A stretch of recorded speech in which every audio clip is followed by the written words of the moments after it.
ಗಂಗಾವತಿ ತಾಲೂಕು ಕ್ರೀಡಾಂಗಣದಲ್ಲಿ ತಾಲೂಕು ಆಡಳಿತ, ತಾಲೂಕು ಪಂಚಾಯತ್ ಹಾಗೂ ನಗರಸಭೆಯ ವತಿಯಿಂದ ಆಯೋಜಿಸಲಾದ 79ನೇ ಸ್ವಾತಂತ್ರ್ಯ ದಿನಾಚರಣೆಯಲ್ಲಿ ಶಾಸಕರಾದ ಗಾಲಿ ಜನಾರ್ದನ ರೆಡ್ಡಿ ಅವರು ಭಾಗವಹಿಸಿ ಧ್ವಜಾರೋಹಣವನ್ನು ನೆರವೇರಿಸಿದರು.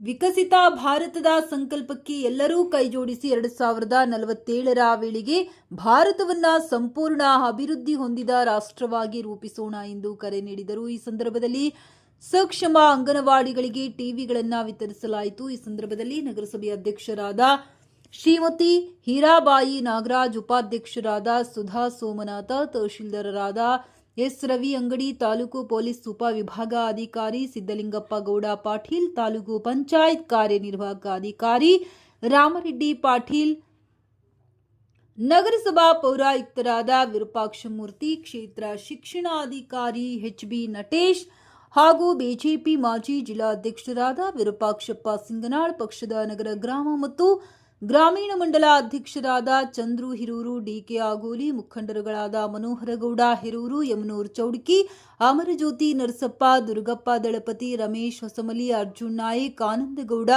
ಮಂಜುನಾಥ್ ಕಲಾಲ್, ವಿರೂಪಾಕ್ಷಗೌಡ, ಚನ್ನವೀರಗೌಡ, ವೀರೇಶ್ ಸುಳೇಕಲ್, ದೀಪಕ್ ಬ್ಯಾಂಟಿಯಾ, ಲಿಂಗನಗೌಡ, ಜಿಲಾನಿ ಪಾಷಾ, ಹುಸೇನ್ ಬಾಷಾ ಹಾಗೂ ನಗರಸಭಾ ಸದಸ್ಯರು ಮತ್ತು ಕಾರ್ಯಕರ್ತರು ಉಪಸ್ಥಿತರಿದ್ದರು.